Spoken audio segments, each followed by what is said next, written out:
Hello, everyone, and welcome to the InBizLV Podcast, the podcast for business people, entrepreneurs, and anyone who cares about business. I'm Mark Fierro. As the fallout from the economic devastation caused by the coronavirus reverberates throughout Southern Nevada, there could be a glimmer of hope on the horizon for small business owners. If your business has been hurt by the coronavirus, and I don't know of too many who haven't been, you need to listen and share this podcast with other entrepreneurs in Nevada. The Small Business Administration has created a disaster loan program for small business that have been shut down or have had their operations drastically reduced due to the impact of the coronavirus. Today, the District Director of the SBA in Nevada, Joe Amato. Also joining us, John and Tim O'Reilly, friends and colleagues of our firm, Fierro Communications. John O'Reilly is perhaps best known as a former head of the Nevada Gaming Commission. The O'Reilly Law Group focuses on legal and entrepreneurial needs of Southern Nevada businesses. Mr. Amato, thank you so much for joining us today. It's an absolute pleasure. I loved your opening. I couldn't have said it better myself. You are a busy man these days. Yes, there is not a spare moment, and we're basically working 20 hours a day at this point. It sounds almost too good to be true. Tell us about the idea behind the loans, what it takes, the range of loans that people can apply for. Well, the SBA Disaster Loan Program has been available for decades, since the SBA started. But most of the time, it's natural disasters. We're talking about hurricanes, tornadoes, floods. This is the first time we've ever faced an economic disaster, and I'm not quite sure anybody in Washington or in the processing centers realize the deluge that's about to hit them. What we're doing as the Nevada District Office, the part of the SBA that I run specifically or directly, is we're trying to be there for every small business that's been affected, and it's whether or not directly from coronavirus or some of the mandates or edicts that have been passed lately from even our governor's office and the 30-day closures. So our focus right now is to provide access to capital through the disaster loan program. It's called the Economic Injury Disaster Loan Program. There is up to $2 million available per business. It is based on need. It has a loan amortization or term that's up to 30 years.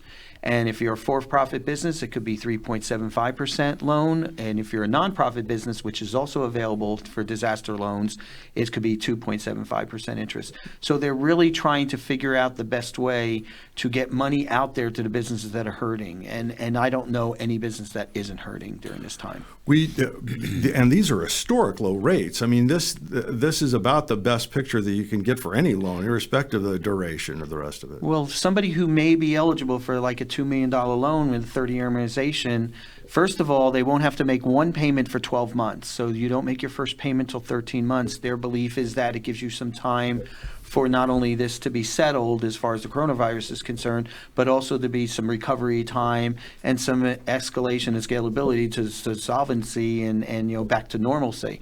So they're figuring the first payment's not due for till the 13th month. Secondarily, the payment's going to be low. I mean, you do a $2 million loan, 3.75%, your payment's somewhere in the $9,200 range. And 13 months from now, that should be very affordable to somebody who might borrow $2 million. The other part of it, you can prepay it without any kind of penalty. So if a business comes back strongly and they're in a good financial position, it's not a loan that has to be saddled with over time, because there are some conditions that some entrepreneurs and business owners don't want. I mean, they do not have to be fully collateralized, but the loans will be collateralized if collateral is available. They also have to be personally guaranteed like any other SBA loan.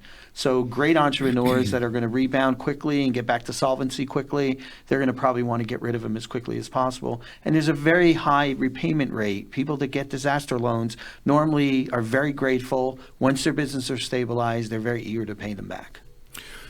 John O'Reilly, former head of the Nevada Gaming Commission, what happens if these loans weren't available? The economic picture out there is not good at all. No, I think it goes far beyond not good. It's very bad. In fact, perceived by many to be disastrous. I think part of the pressure is not knowing where to turn, and having Joe and the Small Business Administration there to assist is critical. I think equally important is going to be the relationship that each of our clients and other clients, other businesses, small, medium, and large, have with their lenders and their financial institutions, because I think we need to keep in mind it's not just the businesses we're talking about, but everybody upstream and downstream. And by upstream, I mean the lenders who are not on the property day to day. And downstream, it's a positive term, not a negative term, are all the employees and vendors that service them. So it's that whole stream of commerce that is shut down that's going to have to recover. And I think that what Joe is so good at and so experienced at, and how fortunate we are to have you in our community and the government program that can make a huge difference, I think is going to make a huge difference to those who qualify and take the time to qualify. And it's like any loan application. It's going to take some work to go through the application, and it's also going to be an opportunity for anybody that is going to apply to get their business foundations, as I call it, in order. If they're a corporation, they better check to make sure they've actually issued stock certificates, and they've done their minutes, they've got their bylaws in place, and they basically have run their business the way they know they should have. So instead of sitting home fretting and going stir crazy, my strong suggestion is that everybody take this opportunity to do something positive that can plan for the future of their business. And I think they're going to be shocked with proper planning, proper legal advice, proper accounting advice, and being prepared to ask for the assistance. They're going to get it. If they're not prepared, they can ask all they want, and they're not going to get it because they're not going to qualify. So I think it's an incredible opportunity, I think, to turn a very, very bad situation into a good situation. Today, that's hard for any of us to believe, but I think those that have been around here for many decades, as our firm has, know that you can say, and it doesn't sound right today, but you can believe, and it will be true, that the best is yet to come. And it's not tomorrow, the next day, but it will, because the bad news is we're all affected by this. The good news is we're all in this together, and we need to work together to get out of it together. Joe, you mentioned these loans were really set up historically for natural disasters. So you've got a house that gets taken out, maybe you get an area that's taken out, but all of these businesses have employees. It's their mortgages, it's their car payments. There is no coming back from this unless these loans are in place, because I just don't see this turning around in the next 2 or 3 weeks where everything's going to be hunky-dory. And even if it does, there's so much lag time. This is really about saving jobs, isn't it? Absolutely. And John, thank you so much. Your insight was great. We are hoping that in the next 2-3 weeks that the coronavirus itself, the direct impact to health will be diminished or greatly diminished. That is our hope. That's what I pray for every day. But as John alluded to, this is affecting everybody up and down the supply chain. And what we're focusing on is obviously the businesses that are within the resort supply chain. And then we're also really focusing on businesses that are outside the resort industry completely, because we have built a new economy here in Las Vegas and in Nevada that exceeds just what the resort industry is and what the mining industry. The first thing I found when I came here 3 years ago is that we're a resort state and we're a mining state. But that has changed a lot in just 3 years. So what we're doing is to sort of combat that. And it's not only the business itself, it's the gig economy. It's the individuals. I've talked to more Uber and Lyft drivers, more trainers and gyms that are independent contractors. They're not employees. So they can't go to the unemployment office. They can't collect an unemployment check. What's it, $417 a week at this point, which can help some people put food on the table without a doubt and pay some limited bills. But what happens to the independent contractor? Well, one of the programs we set up under the SBA is that if you are an Uber driver, you have been collecting a paycheck, or collecting money as either a sole proprietorship, some of them set up as LLCs, they can basically petition the SBA for a disaster loan. And what's amazing is we've done something that under $25,000, $25,000 or under, they basically get by just filling out the online application. It takes a little bit of time, but they fill that in, they don't request the $25,000. They show what kind of obligations they have, and that's sort of the nuance here with the way this is done. It's not like you go to the SBA and say, I need $1 million. You go to the SBA and there's a document called Schedule of Liabilities, and that Schedule of Liabilities, you basically outline the loans that haven't been deferred or abated. You outline your leases, your rents, the things that you can't get away with not paying, the obligations you might have contractually as an operating entity, your staff that you need to keep, whether it's skeletal staff, whether it's a partial staff, or you're a fully operational company because you're exempt, and what it costs to maintain your staff, with the understanding that your revenue has dropped off significantly. So they look at revenue, but they look at the schedule of liabilities. So say in your schedule of liabilities you have $30,000 a month in obligations that you cannot get away from. The SBA will look at that, and they'll take a look at that as a 6-month window and a 12-month window, and they'll most likely afford you the 12-month window. So 30,000 times 12. They'll contact you and say, listen, we've approved $360,000 for your business. There's going to be a 15-year amortization, 3.75% fixed. Are you interested in a loan? And that's the way it happens. If it's less than $25,000, all you do is the application. As long as you have a reasonable expectation of repayment, they're going to give you $25,000 with no additional documentation. And I just found out just recently, the SBA administrator just approved that if the loan is under $500,000, that you'll be able to get that loan just by the application that you put in on the line. No further tax returns or anything are done unless there's some questions about what you've submitted. So they're looking for ways to not only satisfy the resort. I've talked to I've talked to some of the major resorts, talked to the procurement offices. You have one major resort we've talked to has 1,100 vendors. Majority of those 1,100 vendors are small businesses. We want to help every one of them. I don't care if we have 600,000 applications out of Nevada. If there's 600,000 businesses that need disaster relief, we're going to provide it to them. Think of the property owners that just lose everything if those employees at the business that you're talking about all of a sudden say, sorry, I'm not paying the rent. I can't pay the rent. Somebody has to step in. And it's great to hear that somebody is thinking about stepping in and doing something. Tim, your firm has always been known not simply as a law firm, but so many of the clients that you handle, it always has an entrepreneurial angle to it. It's cash flow that takes these guys out. That's what always does it, isn't it? And then they never end up coming back. Absolutely. Before I go there, Mark, I want to thank Joe and his team in terms of all the efforts that they're putting together to help our community of Las Vegas. It's critical. But going back to the cash flow, it's a significant asset and significant tool for these small businesses to succeed. It's the foundation, along with their documents that they're using in terms of moving forward. As John alluded to, it's time everybody takes a deep breath. Yes, it's some challenging times right now.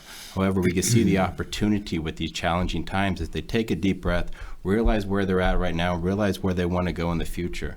So as we work together, moving forward with this, yes, the cash flow will be a challenge, but see what else you can do to help your business while the cash flow is being sought after and obtained. I would say this: there are a couple of things that we may not know in general, but things that we can hope for, and one of them is this: is that the coronaviruses as a class of disease, they don't do well in heat. They don't do well at 70 degrees or 80 degrees.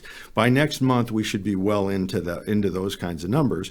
And if they can hang out until 105, this is probably one of the only places in the Western world that's going to get to that 105, 110. So it's a matter of, we hope, if this version of the coronavirus does what it normally does, that there's a beginning, middle, and end to this. It's a matter of weathering that storm. But if at the end of that time, all of these businesses are gone, it makes little difference. This is truly a lifeline. It's truly a lifeline. Well, we're doing the best we can. Obviously, I have a staff here in Nevada, both in Las Vegas and in Northern Nevada in Carson City.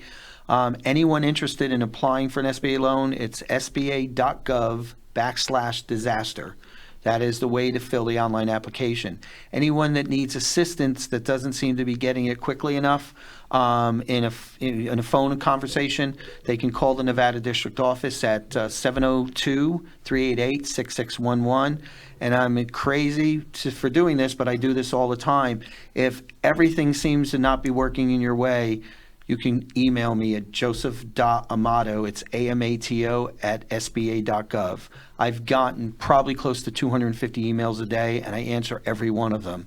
I'm an entrepreneur. I was an entrepreneur for 25, 30 years before I took this post. I understand what it's like to make a payroll. I understand what it's like to be terrified about all of a sudden my revenue is just falling off a cliff, or I don't know how to make my next rent payment, or my landlord's not working with me. We're working with the state of Nevada, with GoEd specifically. There's consumer protections that are out there that I can share some information with in the future, and that we're putting out there to the chambers, to the different business groups throughout the state, and the different state organizations that are helping as well. Consumer protection is there as well, something that both the O'Reillys can attest to as well.